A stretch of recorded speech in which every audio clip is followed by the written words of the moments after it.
Monsef's birth and the intelligence failure. I'm Brian Lilly with the Rebel.media. Maryam Monsef was born in Iran, not in Afghanistan. She was born in 1984, not 1985. These are things that we've learned about the Minister of Democratic Reform in the last week, things that you think we should have known before. Beyond Monsef's personal story, and I'll let others deal with that, these revelations raise questions about the vetting done on cabinet ministers. To me, these revelations show either a spectacular failure of our security agencies or a spectacular failure by Justin Trudeau and his team. This never should have happened if the security agencies were doing their jobs. But then again, maybe they did their jobs and, well, Trudeau and team ignored what they were told. More on that in a minute, but let me explain why this matters from a security point of view. Cabinet ministers have what essentially amounts to a top secret security clearance. They can deal and do deal with some of the most sensitive information that governments hold. Any of this can be discussed around the cabinet table, and that's why cabinet ministers are put through a vetting process, one that includes security checks, tax and financial checks, and much more.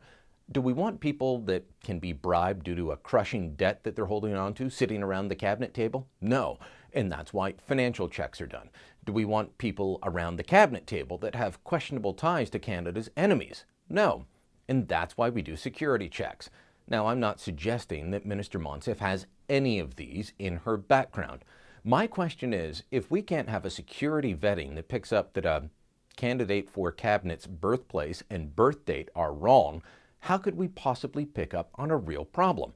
If CSIS and the RCMP, and whatever other security agencies are consulted, missed these points, then can we really expect them to find that a potential candidate is hiding, that they're tied to a foreign government, let's say, and selling information or secrets? This should be worrisome to everyone if that's what happened.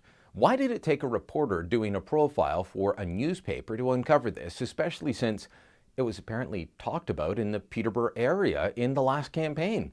I know that when military members are checked for security clearance, investigators speak to people that have known them for years. They claw through their past. Sometimes they even visit references in person to double check.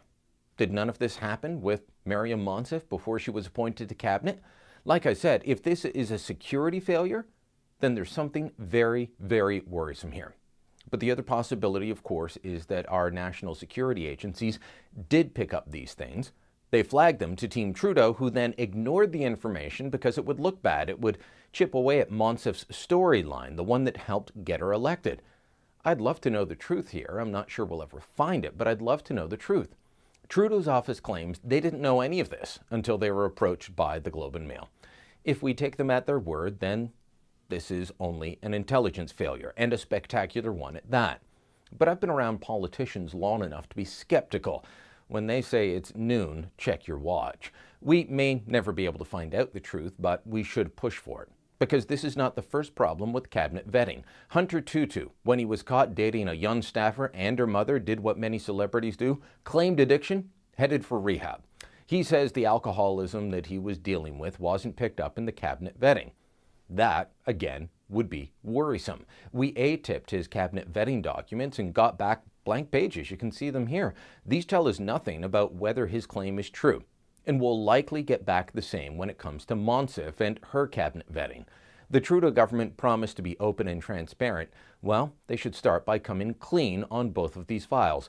Did they know about Tutu and ignore the warnings? Did they know about Monsef and ignore that too so that they could focus on building up her narrative, a narrative even lauded from the floor of the House of Commons by visiting President Barack Obama? Team Trudeau has to tell us the truth here. I'd be willing to bet the security agents warned them about both of these cases, but then they were ignored. If that's not the case, maybe it's time to review the capabilities of the people charged with keeping us safe. Thanks for watching. Click here to never miss a Rebel update. Want even more of the Rebel? Well, click here to become a premium member.